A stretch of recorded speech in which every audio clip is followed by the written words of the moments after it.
Hello, we're here today to talk about a law that was signed into effect in January of 2020, the California Consumer Privacy Act. California isn't necessarily known for being a business-friendly state, in large part because it has often been at the forefront of regulation for consumer protection, and it once again finds itself in that position with the CCPA, a bill passed in 2018 and set to be implemented beginning January 1st, 2020. While certain regulations may serve as bothersome hurdles for small businesses to clear, consumer protection laws are hard to criticize. As business owners, we should all put our customers' security and privacy above profit, which is exactly what the CCPA aims to do. In this instance, California seeks to protect consumers from the widespread data harvesting that has become increasingly pervasive each year. The world's largest companies have ramped up efforts to collect as much personal data as possible to better understand consumer behavior and capitalize on it with more targeted advertising and marketing. But it's only recently that we begin to understand the incredible value of our own data. Of course, it took years for consumer advocates to be heard. We're now getting a fuller picture of the extent of personal information that corporations have at their fingertips. And to many, it's disconcerting at best. New technology allows companies to exploit our personal data in dangerous new ways. And as we've seen, it's no longer simply a moral question surrounding our right to privacy and what that entails, but has instead become a larger ethical issue that brings into question the nature of our democracy. Though the CCPA is in the best interest of consumers, it is new regulation for retailers to adhere by. We've put together this guide to help business owners understand why the law was enacted, what it entails, and how it will affect your company. So what was the inspiration behind enacting this new bill? The founder and chair of Californians for Consumer Privacy, ALLISTAIR McTaggert, said he was first struck with the idea to fight for data protection during a conversation with a Google engineer. According to McTaggert, who's a real estate developer by trade, the engineer outlined the extent of access that the tech giant has to user information. A political novice, McTaggert was suddenly compelled to do something about it and started an initiative to get new legislation on the 2018 ballot. McTaggert laid out the basic principles and goals behind the bill. Number one, protect consumer rights surrounding the use and sale of consumers' personal information. 2, limit the range of accuracy that companies have on our physical location through GPS tracking. 3, take extra measures to protect children's privacy. 4, require more transparency into how data is collected, the algorithms that drive it, and other automated features. 5, create an oversight body to enforce the new regulations. And finally, 6, bring about legal consequences for businesses that have a breach of their consumer databases. At the heart of these new laws is an attempt to return to consumers what is rightfully theirs, personal data. But it's also about preventing problems of power. This regulation isn't targeting small businesses that might use personal data to target the right shopper with an ad for a restaurant or new cookware. Rather, it's meant to prevent the more consequential aspects of data harvesting, including information that can affect our health insurance, ability to receive loans, job search, home choice, or even what political candidates you support. The CCPA is intended to give choice back to the consumers. So what exactly does the CCPA accomplish?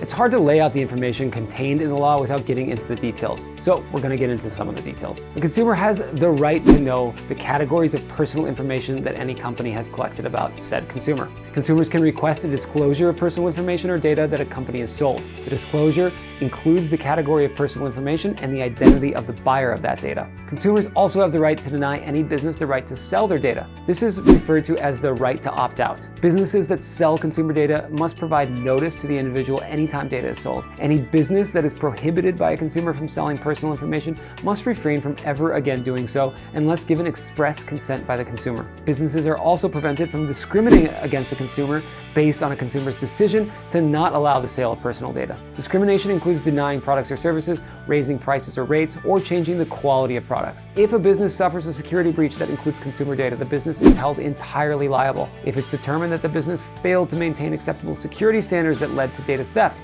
they are subject to legal prosecution. Though the CCPA is new to the United States, similar measures have already been enacted internationally. Many business owners are already familiar with the EU's General Data Protection Regulation, or GDPR. The CCPA is similar in that it provides greater transparency to the entire process, but there are some important distinctions. First, the CCPA covers all personal information, including browser history, purchase history, and other behavioral information, while the GDPR only protects consumers' direct identification information, such as address, phone number, email, etc. Next, the GDPR requires compliance from all data controllers or processors, while the CCPA only requires it from businesses with $50 million plus in revenue or 100,000 plus customers. The CCPA also allows companies to collect consumer data if the shopper signs up or makes a purchase, though it gives the consumer a chance to opt out. The GDPR requires consumers to actively opt into data collection, better protecting consumers against unknowing collection. Finally, potential fines for non-compliance differ. The CCPA fines businesses per violation at a rate of $2,500 for unintentional instances and $7,500 for intentional instances. Meanwhile, the GDPR fines businesses at a flat rate of 4% of annual revenue or 20 million euros. The two laws are quite similar in intent and scope, but have these important distinctions to consider when comparing them. The biggest difference lies in the default consent.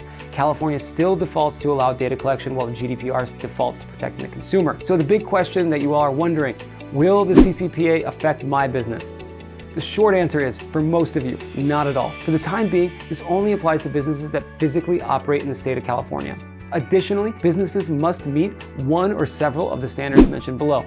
Your business operates in California, your business earns at least $50 million per year in revenue, your business sells data of at least 100,000 people, or your business earns at least half of its revenue from the sale of personal data. These rules don't apply to most businesses, but if it does, it's time to start preparing. Enforcement begins July 1st, 2020. It's likely, however, that similar legislation will be passed in other states or even federally in the next few years. So with that in mind, it's important to have it in your head so you're ready to adjust when it becomes necessary. Retailers should know exactly what type of data is covered by the law and know what personal information means. Rewrite your privacy policies to reflect the new law. Respond to shoppers who ask to have their personal data deleted. And add in an opt-out section if your business sells consumer data. With the law taking effect January 1st, 2020, and enforcement beginning July 1st, 2020, no one knows exactly the impact it will have on the retail industry. Critics of the law suggest that shopper data forms the backbone of modern retail. This law might interrupt existing operations that are currently agreeable to both consumers and retailers. Additionally, the law may stymie further innovation on the technological side of retail operations. Its critics also claim the provision that prevents pricing discrimination will hinder loyalty programs and discounts for shoppers who decide to opt into data collection. Lastly, its opponents argue that the law was pushed through too aggressively, leaving little room for discussion. But again, none of these will apply to smaller retailers. While the law may indeed prevent the rapid evolution of technology-driven retailing, it evens the playing field for small businesses by making data marketing much more difficult for big box retailers. All right, that about sums it up. Hopefully this filled you in on what the CCPA is and how it will affect retailers. At Corona, we always strive to give business owners valuable advice on running a business. So for more, subscribe to our blog and channel, and thanks for watching.